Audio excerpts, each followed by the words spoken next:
हमारे साथ है बातचीत करने के लिए उत्तर प्रदेश के उप मुख्यमंत्री केशव प्रसाद मौर्य। केशव जी, आज हाई कोर्ट ने एक फैसला दिया है जिसमें ये कहा है कि जो उत्तर प्रदेश के निकाय चुनाव होने हैं उसमें ओबीसी का आरक्षण जो है वो खत्म किया जाना चाहिए। इस पूरे फैसले को आप किस तरीके से देखते हैं?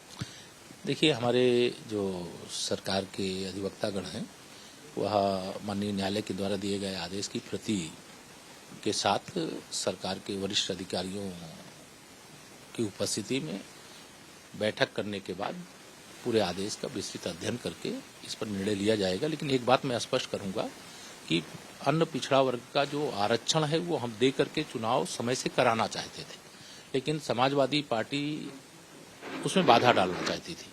लेकिन जो भी आदेश आया है उसका अध्ययन करके और उसके बाद के निर्णय से हम आपको अवगत कराएंगे।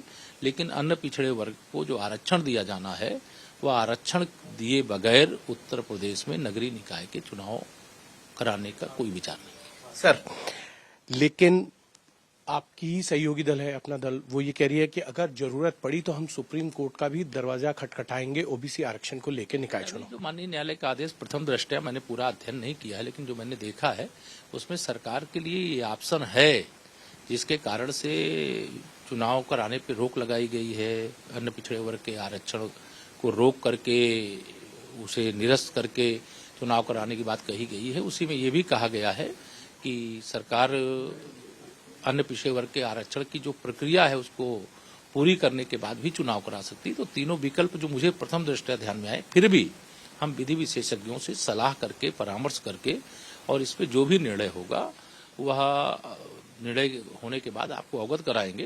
लेकिन यह बात मैं बार बार स्पष्ट कर दूं कि अन्य पिछड़ा वर्ग का जो आरक्षण बनता है उत्तर प्रदेश के अंदर, उनको आरक्षण देने के बाद ही नगरीय निकाय विधानसभा के अंदर आपको प्रस्ताव क्यों ना पारित करना पड़े? नहीं, ऐसी जरूरत मुझे तो उस आदेश से प्रथम दृष्टया मैंने कहा भी ऐसा लगता है। लेकिन फिर भी अभी इस परामर्श के पश्चात अगर कुछ ऐसी जरूरत पड़ेगी तो उसको हम लोग देखेंगे। लेकिन अभी तक तो ये लग रहा है कि सरकार को यह विकल्प भी आदेश के क्रम में प्रस्तुत किया गया। सर, समाजवादी पार्टी के बड़े नेता हैं राम गोपाल यादव, वो ये कह रहे हैं कि ओबीसी के जो मंत्री हैं योगी सरकार में वो चुप क्यों हैं? उनके मुंह पे ताले पड़ गए हैं क्या? ओबीसी आरक्षण जब छीना जा रहा था उन्होंने सही तथ्य जो है कोर्ट के सामने नहीं रखे योगी सरकार ने, और ओबीसी के मंत्री चुपचाप हैं। मैं यद्यपि प्रोफेसर साहब के बारे में ज्यादा बोला नहीं करता हूं, लेकिन आप उनसे पूछिएगा अपने भतीजे की अगुवाई में जब सरकार बना रहे थे, चला रहे थे, तब कितना आरक्षण दे करके और कैसे वो चुनाव कराए हैं।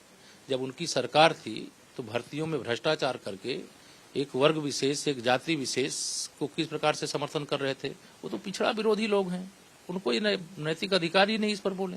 वो तो कह रहे हैं कि केशव जी कहते हैं कि मैं पिछड़ी जाति से आता हूं, मैं पिछड़ा हुआ हूं, लेकिन पिछड़ों के आरक्षण के लिए जो है वो केशव जी कुछ नहीं कर पा रहे हैं, पिछड़ों को आरक्षण नहीं दिला पा रहे हैं। ये माननीय न्यायालय के आदेश माननीय न्यायमूर्तिगण देते हैं और उसमें जिस कारण से यह चुनाव की प्रक्रिया को ओबीसी आरक्षण के बिना कराने या ओबीसी आरक्षण देना है तो उस प्रक्रिया को कैसे पूरा करना है, इसी लिए हम आदेश का विस्तृत अध्ययन करके उसका निर्णय लेंगे। और मैं बार बार कह रहा हूँ, बिना अन्य पिछड़ा वर्ग का जो आरक्षण है वह सुनिश्चित किए नगरीय निकाय के चुनाव कराने के पक्ष में यूपी सरकार नहीं है। अंतिम सवाल सर, सलमान खुर्शीद हैं, कांग्रेस के बड़े नेता हैं, वो राहुल गांधी की तुलना भगवान राम से कर रहे हैं। इसीलिए तो कांग्रेस उत्तर प्रदेश में पिछली बार 2019 में 1 सीट जीती थी, इस बार 0 पर उत्तर प्रदेश जहां भगवान श्री राम जी पैदा हुए थे वहां से 0 पर आउट करके भेज देगी।